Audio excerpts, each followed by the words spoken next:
গত সরকারের আমলে নিত্য প্রয়োজনীয় পণ্য কিনতে গিয়ে নাভিশ্বাস উঠেছিল সাধারণ মানুষের। সেই দ্রব্যমূল্যের লাগাম টেনে ধরেন অন্তর্বর্তী সরকারের প্রধান উপদেষ্টা ডক্টর মোহাম্মদ ইউনূস।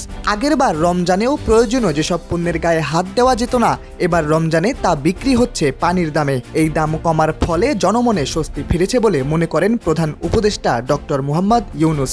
বর্তমান সরকার দায়িত্ব গ্রহণের পর থেকেই দ্রব্যমূল্য নিয়ন্ত্রণে জোর ব্যবস্থা নিয়েছে। রমজান ও ঈদে বড় চ্যালেঞ্জ ছিল জিনিসপত্রের দামের লাগাম টেনে ধরা, বিদ্যুৎ সরবরাহ নিশ্চিত করা। এই রমজানে যাতে কোনো পণ্যের দাম বেড়ে না যায় এবং বিদ্যুৎ সরবরাহ যেন বিঘ্নিত না হয়, সেজন্য আমরা সর্বোচ্চ চেষ্টা করেছি।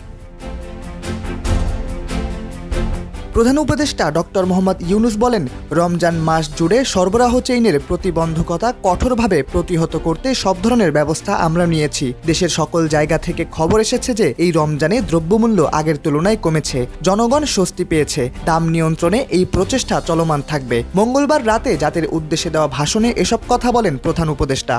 দেশের সকল জায়গা থেকে খবর এসেছে যে এই রমজানের দ্রব্যমূল্য আগের তুলনায় কমেছে, জনগণ স্বস্তি পেয়েছে। দাম নিয়ন্ত্রণে এই প্রচেষ্টা চলমান থাকবে।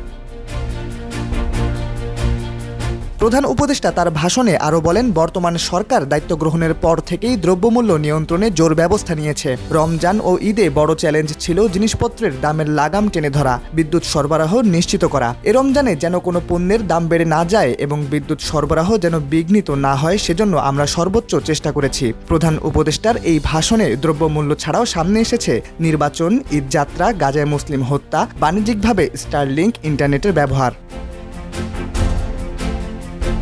দ্রব্যমূল্য ছাড়াও প্রধান উপদেষ্টার ভাষণে বিশেষভাবে স্থান পেয়েছে আগামী নির্বাচন। এই বছরের ডিসেম্বর থেকে আগামী বছরের জুনের মধ্যে নির্বাচন হবে সাফ জানিয়ে দিয়েছেন তিনি। এই নির্বাচন বাংলাদেশের ইতিহাসে অবাধ, সুষ্ঠু ও গ্রহণযোগ্য হবে বলে মনে করেন তিনি। প্রধান উপদেষ্টা জানান, নির্বাচন কমিশন এ ব্যাপারে সব ধরনের প্রস্তুতি নিতে শুরু করেছে।